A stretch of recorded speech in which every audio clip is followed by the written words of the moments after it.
Bu, saya mau tanya, Siti Aisyah kenal? Kenal? Tahu? Pernah dengar ceritanya?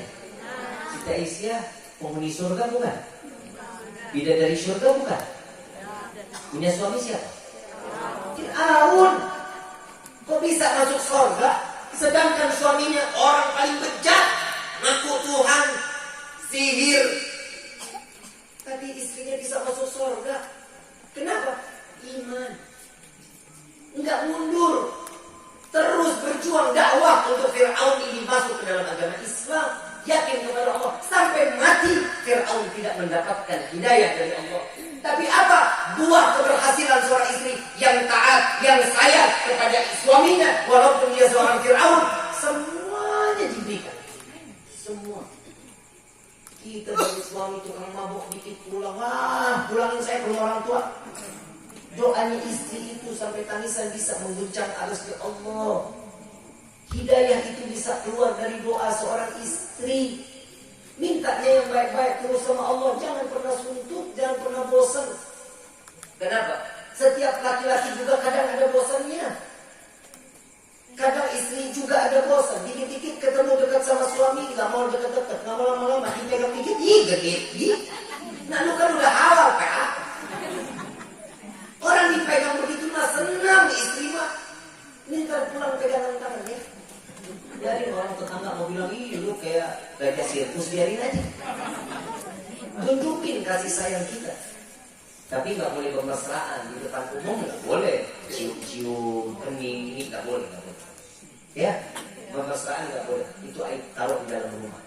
Di dalam kamar lu menungging jungkir balik terserah lu. Paham ya? Paham gak, Bu? Yang ketiga, banyakin senyum. Suami istri senyum. Coba senyum. Lu kan cakep kalau senyum. Melihat suami cemberut aja. Sama suami ngomong judes banget, Pak. Betul kan? Kenapa pada begitu sih, Bu? Kenapa pada judes-judes banget sama suami? Kalau ada duit aja, makasih ya Abu, ama baik banget. Duit habis, mana? Janji-janji mulu, begitu kan? Yang baik itu, bahasa yang baik lemah lembut. Panggilan sayang, hidupnya diperhatiin, makanannya dijaga. Itu tugasnya suami istri. Bapak enak di luar, Pak, suntuk hilang. Mbak ibu tiap hari melihatnya dalam rumah nonton. Sapu lidi, keramik kaca, mesin cuci, pakaian kotor, nyetrika, sampai keringat. Pak, jujur kita jadi perempuan gak bakal sanggup. Gak bakal sanggup. Demi Allah gak bakal sanggup. Bapak badan gede, keker, seterak, gak bakal sanggup jadi perempuan. Kita ngomong headnya aja, perempuan head. Perempuan head emang kenapa? Gak enak. Perut sakit, kepala pusing, sensitif, emosian. Jangan perintah detak-detak kalau lagi tahu istri lagi PMS. Jangan lembut ngomongnya. Jangan dibentak-bentak istri. Yang namanya laki nyari rezeki di luar, banting pulang buat keluarga, buat anak istri.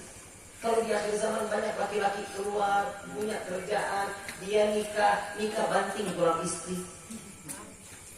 Smackdown lah istri.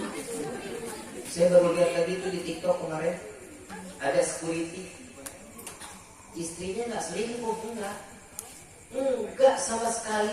Istrinya sayang banget, hidupnya sederhana.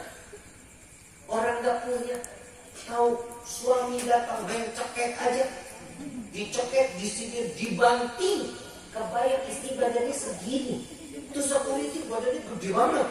Nggak kebayang tuh gini, dibanting sono, dibanting sini, dicekek. Coba kita lihat di mana. Kenapa? Karena nggak ada iman di dalam hati.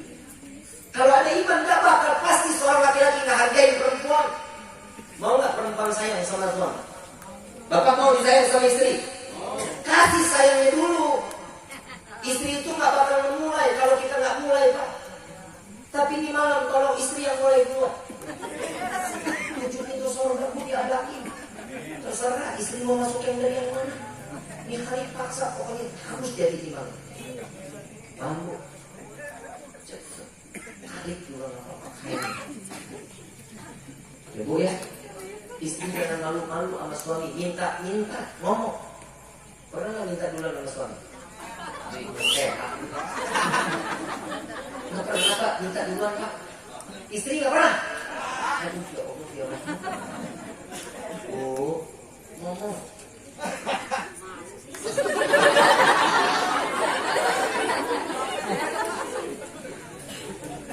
Itu kan rahmat itu. Pasangan suami istri kalau ada iman, rumah tangganya aman, insya Allah kokoh rumah tangga. Kemesraan, kasih sayang itu dicontohkan, anak juga nantinya ikut sama istrinya, sama mertuanya, sama yang lain. Ini saya mau ngomongin masalah mertua.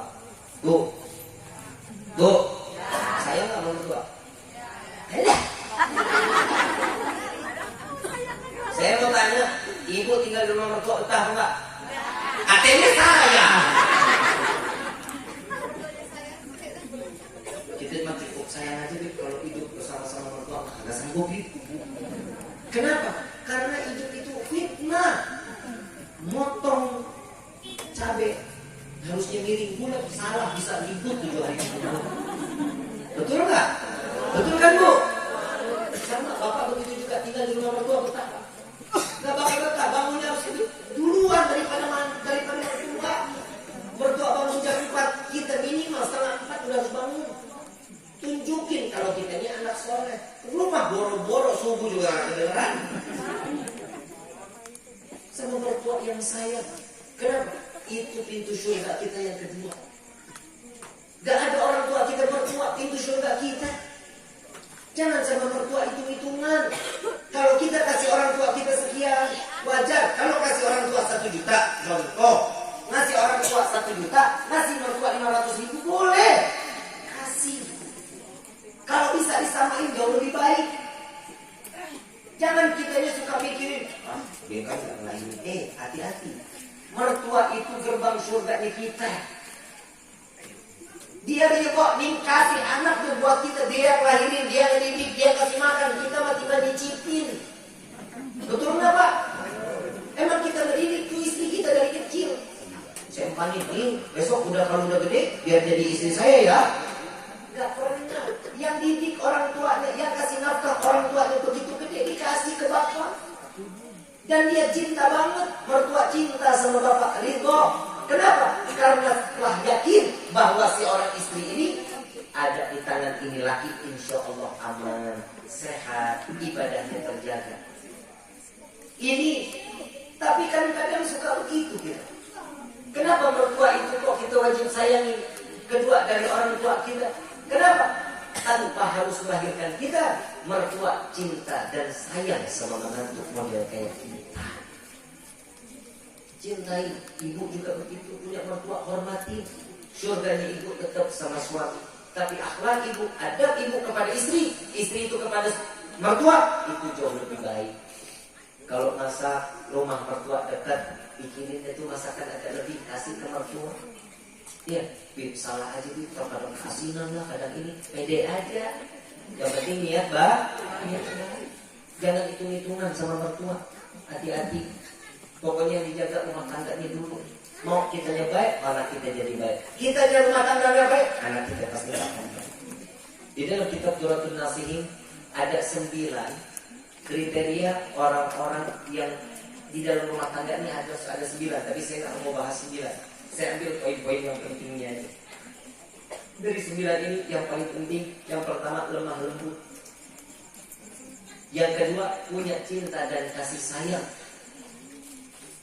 Semua hidup itu dicurahin. Ini kalau ini sudah terjadi, rumah tangga kita sakinah mawaddah warahmah. Amin ya rabbal alamin. Yang ketiga, maaf ibu, maaf. Saya ulangi berkali-kali, perempuan dan. Karena di dalam salah satu kitab itu tersebut dikatakan yang namanya perempuan itu menghias diri, mempercantik diri, dan. Paham? Betul kan? Nah, saya mewakili laki-laki yang ada di desa ini. Bu, dikasih nafkah. Ada lebihnya nggak? Beli satu lipstick, biar kurang duitnya, cukupnya cuma ada duit 3.000. Dia jalan ke warung beli Fanta kulum-kulum. Bukan karena merah juga mulutnya. Yang penting ya niat baiknya dulu. Jangan kalau kondangan baru dandan, wangi banget kayak kuburan baru. Jangan kayak gitu dong. Kasih yang terbaik. Ya kalau di depan suami yang baik-baik. Ya pakai baju tipis. Setuju nggak Pak? Punya nggak baju tipis Bu? Pakai tisu nggak apa-apa.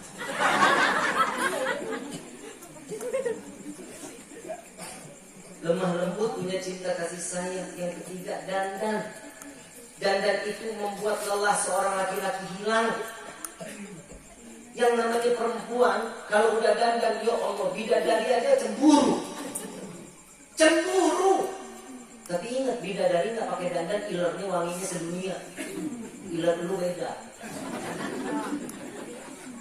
Jadi kalau buat suami, ibu nggak ngurusin sabun teh, naimah. Kenapa memang? Karena setiap laki-laki, setiap ibu dengan kesal, nggak ngurusin dengan ikhlas, itu bidadari nyampe kepada Allah. Ya Allah, kasih suaminya buat saya yang ngurusin dia nanti kelak di dalam surga. Ya Allah.